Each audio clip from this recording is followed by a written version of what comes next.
এখন মাননীয় মন্ত্রী মহোদয়ের কাছে আমার প্রশ্ন থাকবে, এই যে প্রাইমারি স্কুলে বাচ্চাদেরকে ভর্তি করানোর ক্ষেত্রে আমরা কি ভর্তি প্রক্রিয়াটা আমরা পরিবর্তন করব কিনা? ধন্যবাদ মাননীয় মন্ত্রী।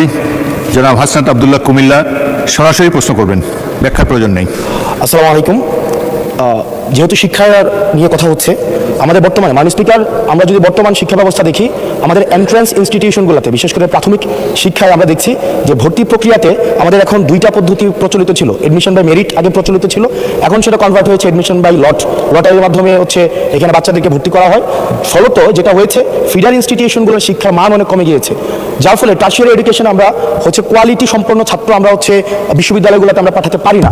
এখন মাননীয় মন্ত্রী মহোদয়ের কাছে আমার প্রশ্ন থাকবে, এই যে প্রাইমারি স্কুলে বাচ্চাদেরকে ভর্তি করানোর ক্ষেত্রে আমরা কি ভর্তি প্রক্রিয়াটা আমরা পরিবর্তন করব কিনা, নাকি এই যে এডমিশন বাই লটারির মাধ্যমে আমরা নিব এবং মেরিটকে আমরা হচ্ছে সবসময় হচ্ছে দমায় রাখবো, নাম্বার ওয়ান।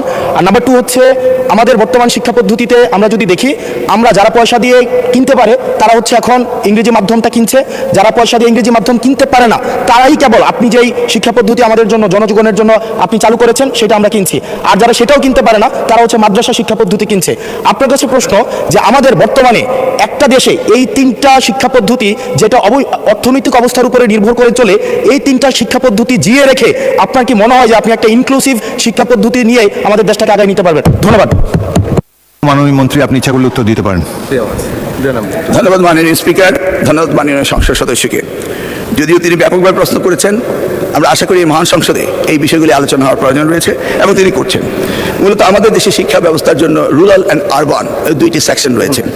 এখন গ্রামীণ জনপদে যে প্রতিষ্ঠানগুলো রয়েছে সেখানে প্রি প্রাইমারি স্কুল রয়েছে এবং ছাত্র সংখ্যা এতটা কম্পিটিটিভ নয়, সে কারণে সেখানে ভর্তি সমস্যা তেমন একটা হচ্ছে না। ঢাকা শহরগুলোতে আমাদের এই প্রাথমিক স্তরে ভর্তির একটি সমস্যা রয়েছে। এই জটিলতা নিরসনের জন্য বিগত সরকার লটারি সিস্টেম করেছিল, যেটা আদৌ আমার মনে হয় না যুক্তিসঙ্গত। তবে আগামী বছরে এই শিক্ষা ব্যবস্থা ভর্তি সিস্টেম কীভাবে করা হবে সেটা আনুষ্ঠানিকভাবে আমরা স্টেক হোল্ডারদের সাথে, অর্থাৎ অভিভাবকদের সাথে বিভিন্ন রকম সেমিনার সিম্পোজিয়াম করে মাননীয় সংসদ সদস্য সকলের অভিমত নিয়ে একটি জনমত সৃষ্টি করে আমরা আগামী 2027 জানুয়ারি ভর্তির বিষয়ে চিন্তা করব। তিনি আরেকটি বিষয় উপস্থাপন করেছেন, আমাদের 3 ডাইমেনশনাল যে শিক্ষা ব্যবস্থা রয়েছে সেটাকে সমন্বিত করা।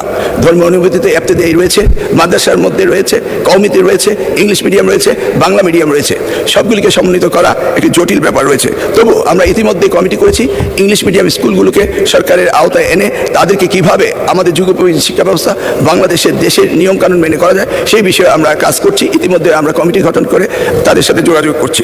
দ্বিতীয়টি হলো ইবতেদায়ী শিক্ষা ব্যবস্থা, সেটাকেও আমরা ইতিমধ্যেই আমরা সেই বিষয়ে ব্যাপক কাজ শুরু করেছি।